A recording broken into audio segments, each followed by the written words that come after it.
Hello everyone, I am Tacet, and today I'm going to be going over the Gems of War Jolly Blue Giant event, in which the Fomorian is added to the game. So let's get into that. As far as the arcane traitstone that comes with this troop, there are a few things to put it into, not too many.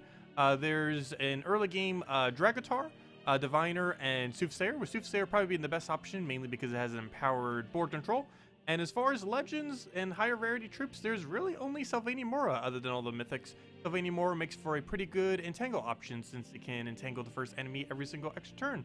But yeah, definitely not too much to use this arcane on, and you would not use it on this troop, as this troop is relatively underwhelming. It destroys a 5x5 block. This is, however, the cheapest troop that can currently do this, both mana-wise and rarity-wise. So if you want that mechanic and still don't have it yet, that is now the easiest way to go and obtain it, since it is only 300 glory. But it's not really anything too special. Something like a Goblin Rockets 3x3 with an automatic extra turn is exponentially better, and even things that just have a few small explosions would also be better than a single 5x5. Other than that, it gets to deal some damage to a random enemy and also stuns whatever ends up hitting. So nothing really too special. Does get the ability to stun on skulls as well as a little bit extra life like most giants do.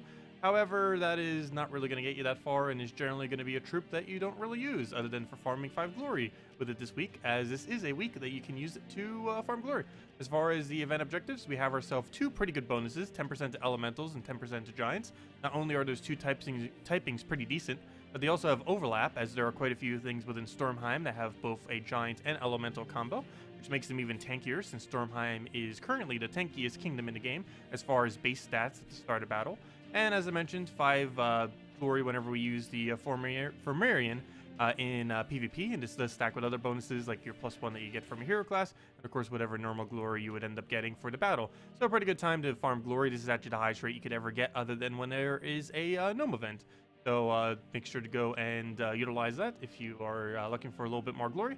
As far as the event key drop table, it is okay to go for. Nothing exceptionally special. It's all the Stormheim drops here except for Penguin.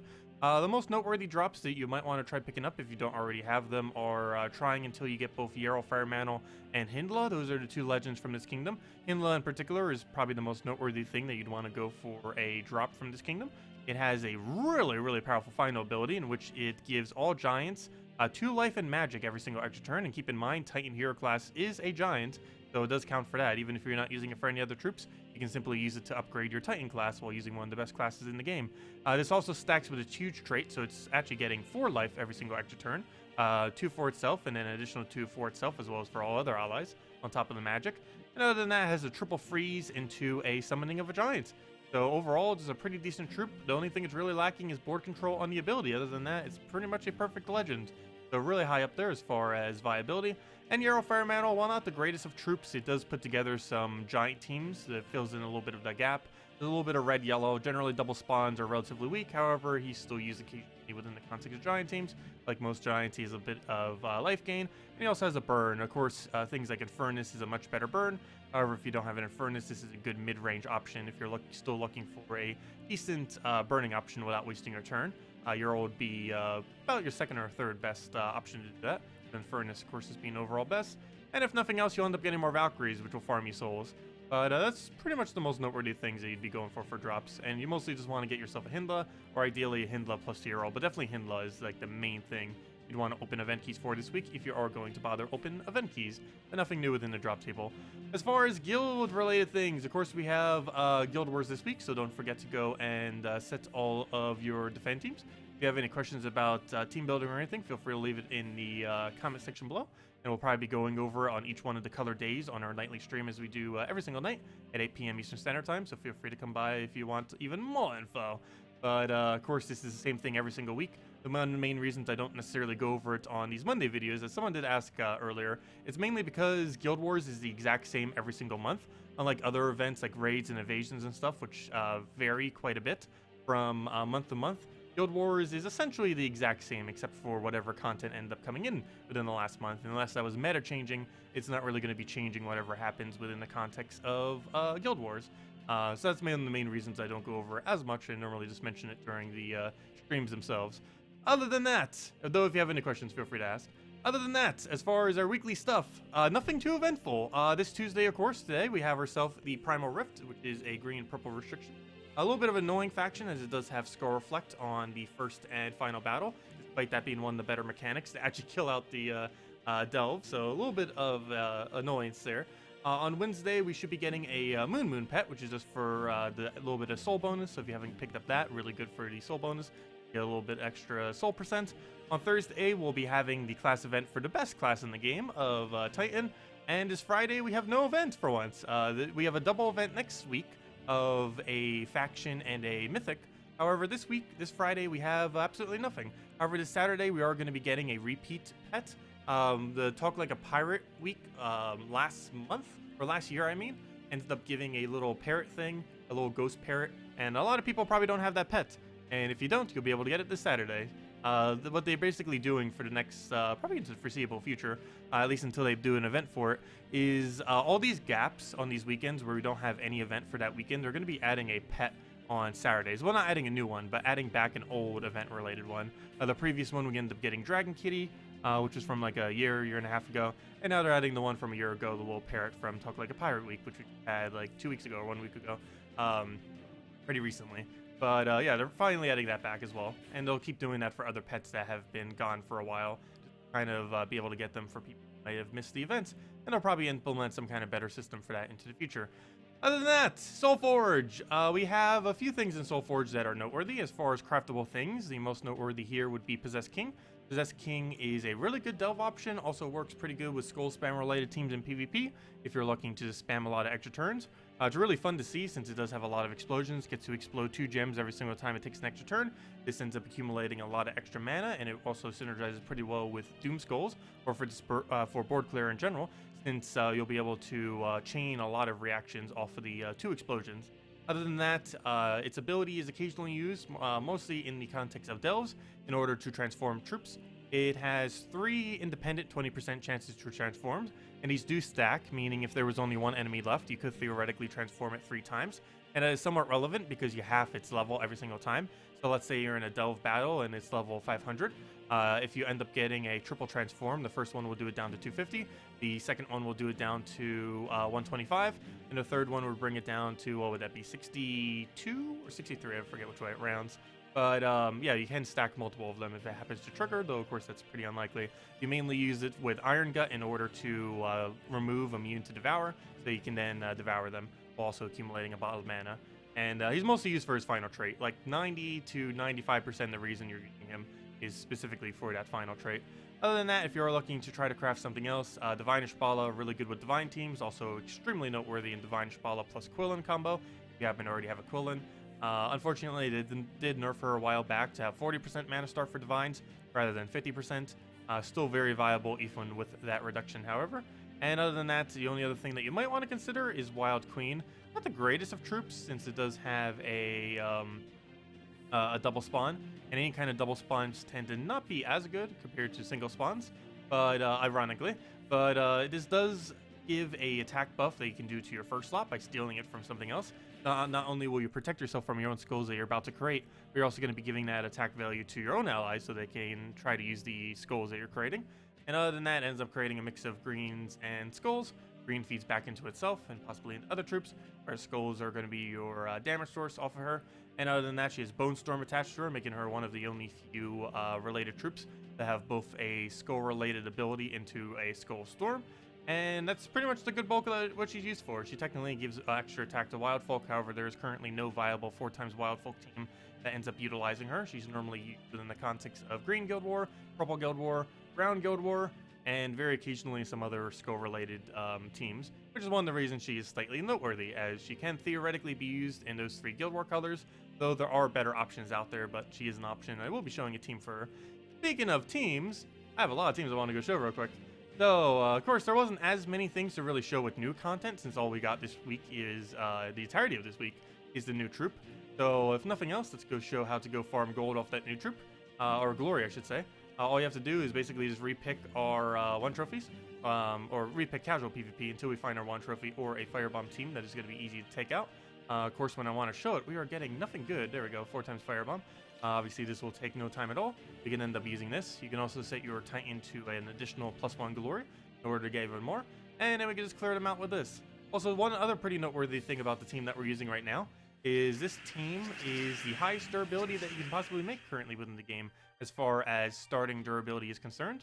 As you can see, our stats are absurdly high between the 20% and the fact that we have a very, very large amount of bonuses. We're getting the Stormheim Troop bonus, we're getting the Mastery of Earth bonus, we're getting the Giant General bonus, and we're getting the second Kingdom bonus. So we are definitely not at a lack of bonuses, to say the least.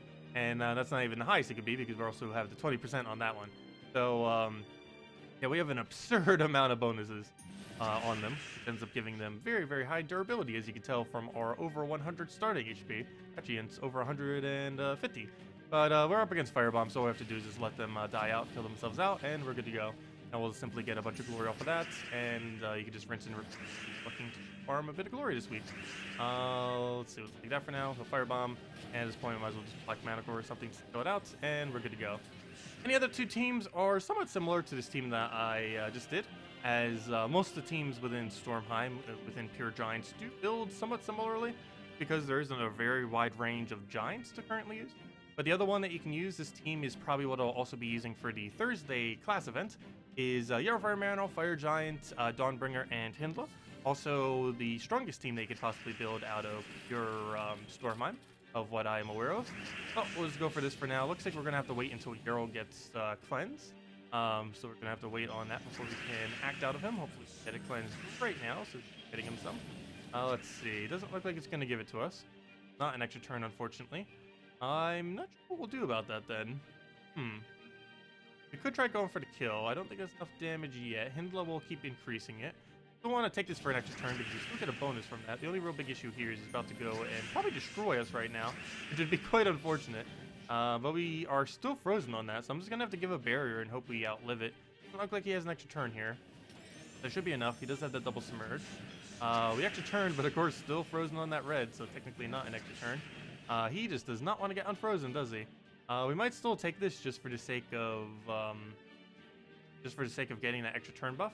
However, I guess we could try getting a yellow extra turn here. We're not frozen on yellow, so we did just get the yellow extra turn. That works. He does still have alignment, so that doesn't work. I guess we could try for another poke. We are frozen on brown as well, so I can't take that. Let's poke him again for extra turn yellow. Unfortunately, you don't land it. He'll just throw Flame Before again, which is fine if he's missing. Still frozen. That's annoying, but luckily we can finally get a kill there. I guess we'll do it all for red. This obviously will not extra turn, but it's going to give us the little boost ratio for the extra HP. Apparently our first slot is going to decide to be frozen forever, because yes. And we did not have a cleanse for that. Well, we'll go and still be frozen. And luckily that should get full mana, and then we just go one-shot it. Apparently we didn't extra turn off the yellow. And of course, as soon as we win the battle, it decides to unfreeze itself. That seems to be how luck goes these days. But yeah, that was quite unfortunate. But general premise of the team: spam Yarrow, Fire Giant kill with the triple damage that he has, Dawnbringer to stay safe, and the Hindla for the freezes. And of course, if you don't have Dawnbringer, the replacement is Black Manacle. And as far as a Titan class event, that's exactly what I actually showed for this. I won't actually use this team because it's the same thing, basically just with Black Manacle. But this is a cheaper option for it, and for people that don't have Dawnbringer. And the other alternative for doing the class event this Thursday. As far as Primal Rift, I might as well go show it in the actual Primal Rift itself. Let me just make sure it's on my copy-paste. It already is. Yeah, it is, which is why I didn't say it got copied. But get that on our copy-paste, and let's go over to Delves real quick, to Faction Event. So, of course, we have Primal Rift today. Actually, there's two teams right here. One is this team, which I would mostly use for progressing through the Delve. It is Mang Apothecary, a Skull Spam option, and then one support option or a second Skull Spam option. That is the premise of this team, specifically done with Mang Apothecary, Keeper of Souls, Queen Aurora.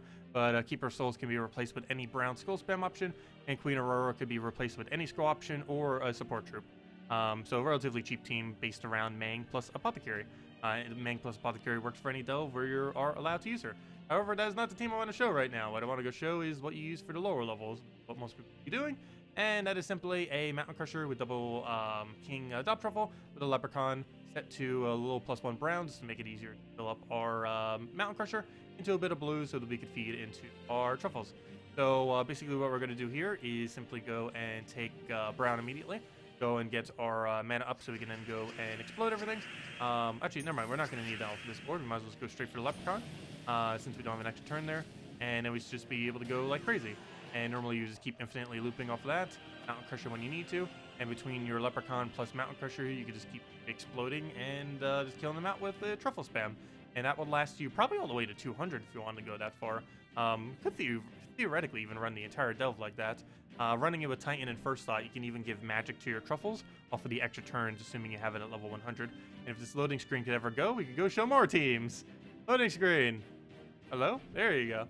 But that's the general premise of how you can run through the lower level delves, and theoretically the entirety of the delve with the current state of the game. How good truffles are at looping. Next thing, other teams.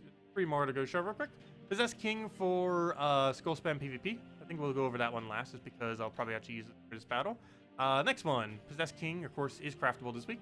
This is what you would normally use it for in the context of a Delves. Something like a Mountain Crusher, Apothecary, High King, Iron Gut, and Possess King. One very noteworthy thing about this specific team is this can be used in absolutely any Delve that has blue.